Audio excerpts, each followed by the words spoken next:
Hey guys, it's Bellamy here from Midnight Suns. I just got back from the Singapore premiere of High-Five. This is a new Korean movie, and it basically tells the story of these 5 individuals who get a organ transplant from a superpowered being, and then they themselves become superpowered as well.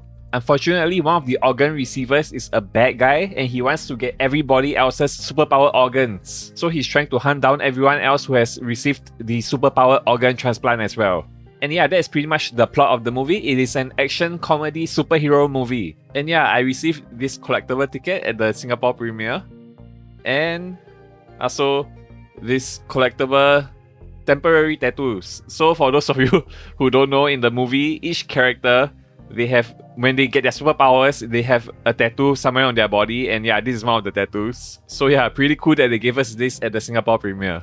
But okay, let's talk about this movie right now. So like I said earlier, this is an action comedy superhero movie, but I think more than anything else, it is a comedy. It has action, it has what you expect from a superhero movie, but it is really more of a comedy than anything else. So there's a lot of slapstick humor, it's pretty cheesy and kiddie. It is extremely light-hearted, and there's even one scene in the movie where they literally rickroll the audience for a few minutes. Yeah, I think this movie has the biggest rickroll ever. Like literally, when you watch the movie, you'll totally understand what I mean. But I will say, the cheesiness, the kiddiness, the slapstick humor isn't always good in this movie, I think. Like, it doesn't always work for the movie. Like, I think they took it a little bit too far when it comes to dealing with the villain. Like, I know the villain is extremely popular with the fangirls, like they were screaming in the theater when he appeared. I think he's like some big young South Korean superstar or something. But yeah, his character was pretty lame in the movie. I thought his acting was pretty good, but his character was pretty lame. Like, there are even scenes in the movie where he's trying to give his big villain speech, and he's trying to intimidate the main characters, but they are just goofing off and not even paying attention to him, like they just shoot it like a big joke.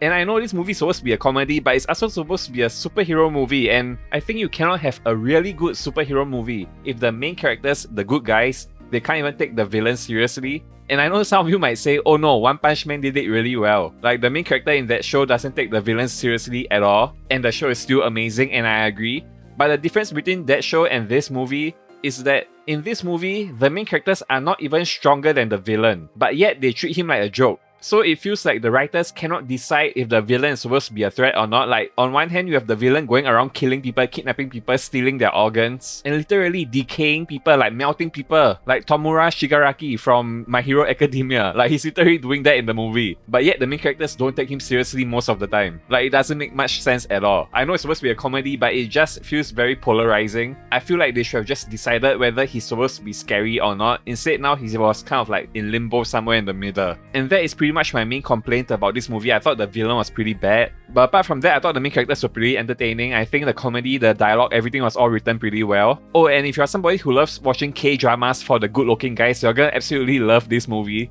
Like I said earlier, whenever the villain appeared in the movie, all the fangirls were screaming. Like, there are scenes where he's topless and everything. They really just do it for the fangirls. And there are also other good-looking guys in the movie that the fangirls were screaming about as well. So yeah, a lot of eye candy in this movie.